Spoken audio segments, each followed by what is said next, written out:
তৃণমূলের অন্দরে এখন কিন্তু একটা টালমাটাল অবস্থা, এবং যে সমস্ত বিধায়করা জয়ী হয়েছেন তারাও বুঝে উঠতে পারছেন না তারা তৃণমূলে থাকবেন নাকি চুপ করে নিজেকে সরিয়ে নেবেন।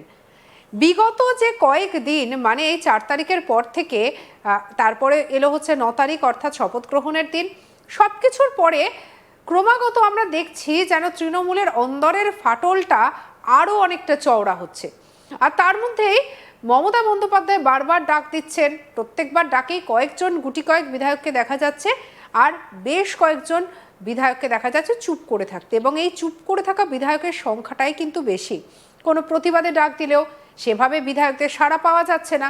এই সব কিছুর মধ্যে তৃণমূল নেত্রী মমতা বন্দ্যোপাধ্যায় কালীঘাটে ডাকলেন একটি গোপন বৈঠক, আর সেই বৈঠকেই হয়তো স্ট্র্যাটেজি ঠিক করা হলো যে কিভাবে শুভেন্দু অধিকারীকে বেশ খানিকটা চাপে রাখা যায়। অর্থাৎ প্রাক্তন মুখ্যমন্ত্রীর ডাকা বৈঠকেই হয়তো আলোচনা হয়েছে কি করে নতুন মুখ্যমন্ত্রীকে চাপে রাখা যায়, কি করে বিজেপি সরকারকে চাপে রাখা যায়, কারণ বর্তমানে বিরোধিতায় নেমেছে এবং বিরোধী দল হিসেবে কিন্তু তৃণমূল কংগ্রেসের সামনে আসছে। কিন্তু এই যে বৈঠক, সেই বৈঠকেও হলো সমস্যা। ওই যে মমতা বন্দ্যোপাধ্যায় তো ডাকছেন, কিন্তু অর্ধেক জন তো এসেই পৌঁছচ্ছেন না। আর কি কি হলো জানবো, আমাদের সঙ্গে রয়েছেন আমাদের কালিক অনির্বাণ। অনির্বাণ, কালকে তুমি ছিলে, জানতে চাইবো প্রথমে যে কারা কারা এলেন, কারা কারা এলেন না।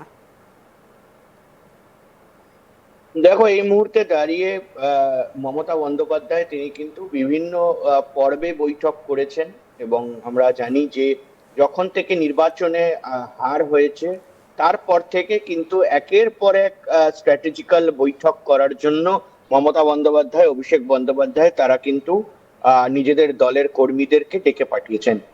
মূলত সব থেকে বড় যে বিষয়টা সেটা হলো যে ইতিমধ্যেই আমরা দেখেছি যে যারা এমএলএ ক্যান্ডিডেট রয়েছে তাদের সঙ্গে তারা বৈঠক করেছিলেন, এমএলএ দের সঙ্গে বৈঠক করেছিলেন, এবং গতকাল অর্থাৎ শুক্রবার তিনি কিন্তু বৈঠক ডেকেছিলেন দলের কাউন্সিলরদের নিয়ে। এবং কাউন্সিলর কারা না, এই মুহূর্তে দাঁড়িয়ে যারা কলকাতা মিউনিসিপাল কর্পোরেশনের কাউন্সিলর রয়েছেন তাদেরকে আলাদা করে কিন্তু ডাকা হয়েছিল। মূলত ডাকার পরে কিন্তু আমরা একটা জিনিস দেখেছি যে মমতা বন্দ্যোপাধ্যায় তিনি কিন্তু বারবার করে বিশেষ বার্তা দেওয়ার চেষ্টা করেছেন। তিনি কি বলেছেন সেই বৈঠকে কিন্তু ইতিমধ্যেই আমাদের কাছে যা খবর রয়েছে যে প্রায় 136 জন তৃণমূল কংগ্রেসের কাউন্সিলর রয়েছে, এবং মোট সংখ্যাটা 137, কিন্তু এই মুহূর্তে 136, কারণ 101 জন কিন্তু মৃত। অর্থাৎ এই 136 জন কাউন্সিলরের মধ্যে আমরা দেখলাম যে প্রায় 105 থেকে 110 জন কাউন্সিলর তারা কিন্তু গতকাল হাজির ছিলেন। অর্থাৎ এইটা স্পষ্ট যে কোথাও গিয়ে প্রায় 3/4 সংখ্যায় কিন্তু গতকাল কাউন্সিলররা হাজির হয়েছিলেন। কোথায় না, মমতা বন্দ্যোপাধ্যায়ের বাড়িতে, যেখানে অভিষেক বন্দ্যোপাধ্যায়, মমতা বন্দ্যোপাধ্যায়, ফিরহাদ হাকিম তারা আগামী দিনের পথ চলা কেমন হবে সেই বিষয় নিয়ে বৈঠক করার জন্য। এবং সেটার পরেই আমরা কিন্তু এটাও দেখেছি যে বিভিন্ন কাউন্সিলর তারা অ্যাবসেন্ট ছিলেন। যেমন কয়েকজন কাউন্সিলর তারা কিন্তু অ্যাবসেন্ট ছিলেন দক্ষিণ কলকাতা, উত্তর কলকাতা সব মিলিয়ে, এবং তাদের তরফ থেকে নাকি দলকে আগে থেকেই জানানো হয়েছিল। অর্থাৎ সেটা যেমন ছিল, তার পাশাপাশি আমরা জানি যে দেবলীনা বিশ্বাস 74 নম্বর ওয়ার্ডের যে কাউন্সিলর কলকাতা মিউনিসিপাল কর্পোরেশনের, সেই দেবলীনা বিশ্বাস তিনি কিন্তু এর আগে আমরা দেখেছিলাম যে একেবারে দলের বিরুদ্ধে বেসুরো মন্তব্য করেছিলেন, এবং শুধু বেসুরো মন্তব্য করাই নয়, তার যে একেবারে বলা যায় যে বড় চেয়ারম্যান পদ থেকে তিনি কিন্তু ইস্তফা দিয়েছে। অনির্বাণ, এই জায়গা থেকে একটা কথা একটু বলতে চাই। তুমি দেবলীনা বিশ্বাসের সঙ্গে কথা বলেছিলে, দেবলীনা বিশ্বাস কিন্তু তখন একটা কথা বলেছিল যে তার উপর চাপ আসছিল এবং সেই চাপের কাছে তিনি নতি স্বীকার করতে পারছিলেন না। এই যে চাপ, এই চাপের কথা কিন্তু বারবার উঠে এসেছে অন্দর থেকে। দেখো, একেবারে এই মুহূর্তে সেই চাপের কথা উঠে এসছে, এবং কিসের সেই চাপ, সেই চাপ নিয়ে আমরা প্রশ্ন তুলি। তিনি সেই যে সাক্ষাৎকার, সেই সাক্ষাৎকারে সরাসরি তিনি কিন্তু এটাও জানিয়েছিলেন যে এই চাপটা দলের তরফ থেকে দেওয়া হচ্ছে, এবং দল তারা বিভিন্নভাবে চাপ সৃষ্টি করার চেষ্টা করছে। যে যখন থেকে অভিষেক বন্দ্যোপাধ্যায় অর্থাৎ দলের সেকেন্ড ইন কমান্ড বলা যায়, এবং তিনি সাংসদও বটে, অভিষেক বন্দ্যোপাধ্যায় যখন থেকে তার বাড়ির নোটিশ পেয়েছে, অর্থাৎ কলকাতা মিউনিসিপাল কর্পোরেশনে। কারণ কলকাতা মিউনিসিপাল কর্পোরেশনের যে বোরোতে অভিষেক বন্দ্যোপাধ্যায়ের বাড়ি, সেই বোরোর চেয়ারম্যান ছিলেন দেবলীনা বিশ্বাস। এবং তার যে নোটিশ অবৈধ বাড়ি নির্মাণ বা অবৈধ বাড়ির কিছু অংশ নির্মাণ, সেই নিয়ে যে নোটিশ পাওয়া গিয়েছে, সেই নোটিশ কেন আটকানো হয়নি বা সেই নোটিশ কেন আটকানো হলো না, এই প্রশ্নের কিন্তু সম্মুখীন হতে হয়েছিল দেবলীনা বিশ্বাসকে। হুম। অর্থাৎ সে জায়গায় দাঁড়িয়ে কিন্তু তিনি বলেছেন যে আমি এরকম অনৈতিক প্রশ্নের সম্মুখীন হব না, এবং তার পাশাপাশি আমি অনৈতিকভাবে কোনো কাজ করতে পারবো না, মিথ্যে কথা বলতে পারবো না, আইন বিরুদ্ধ কথা বলতে পারবো না। অর্থাৎ সে কারণেই কিন্তু তিনি তার জায়গা ছেড়ে দেন। মূলত এটাই কিন্তু তার যে সাক্ষাৎকার, সেই সাক্ষাৎকার থেকে উঠে আসে। একেবারে। তবে এবং অনির্বাণ, কালকের এই যে বৈঠক, এই বৈঠকে দেখো এমন একটা আভাস পাওয়া যাচ্ছে হয়তো একাধিক মাস্টার প্ল্যান রেডি করা হয়েছে। এই মাস্টার প্ল্যান সম্পর্কে কি কোনো আভাস পেয়েছো? কি বিষয় নিয়ে কথা হয়েছে?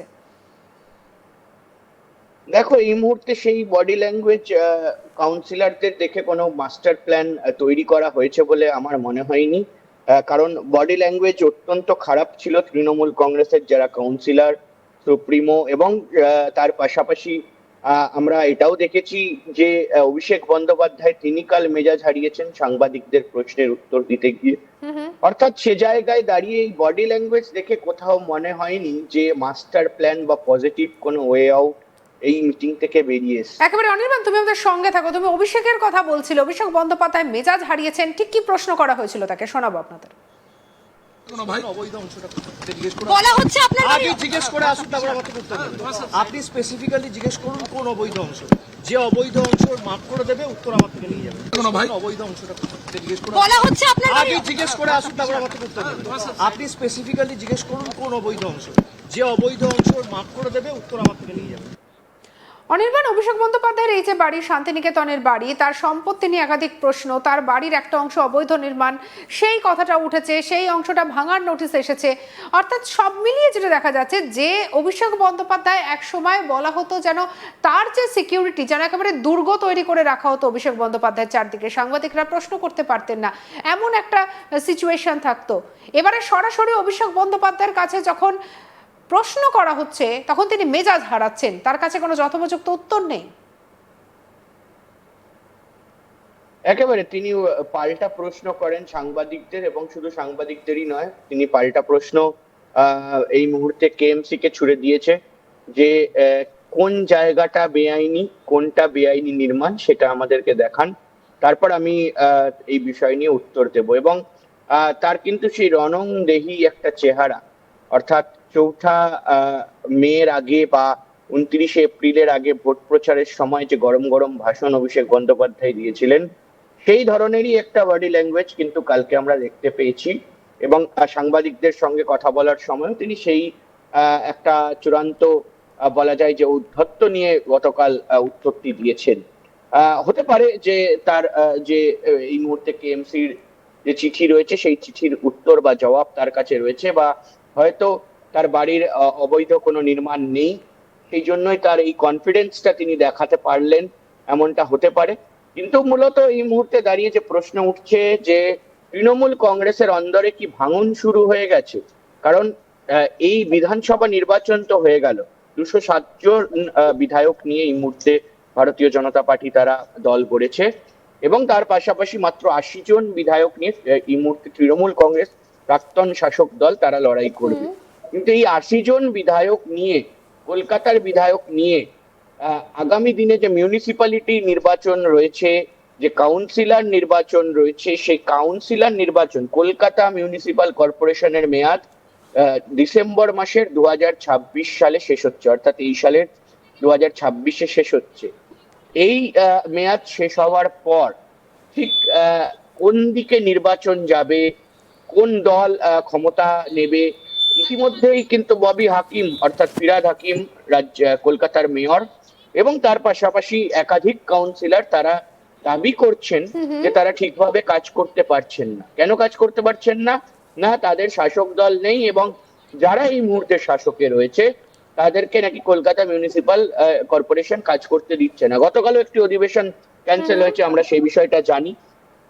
ফলে সে জায়গায় দাঁড়িয়ে এই মুহূর্তে যদি ভাঙন শুরু হয় তাহলে কি তৃণমূল কংগ্রেসের কতজন এমএলএ কোথায় চলে যেতে পারে, হ্যাঁ বা কোথাও গিয়ে কি কাউন্সিলররা কোথাও চলে যেতে পারে, এই নিয়ে কিন্তু এই মুহূর্তে একটা বলা যায় যে সংশয় কিন্তু তৃণমূল কংগ্রেসের অন্দরে তৈরি।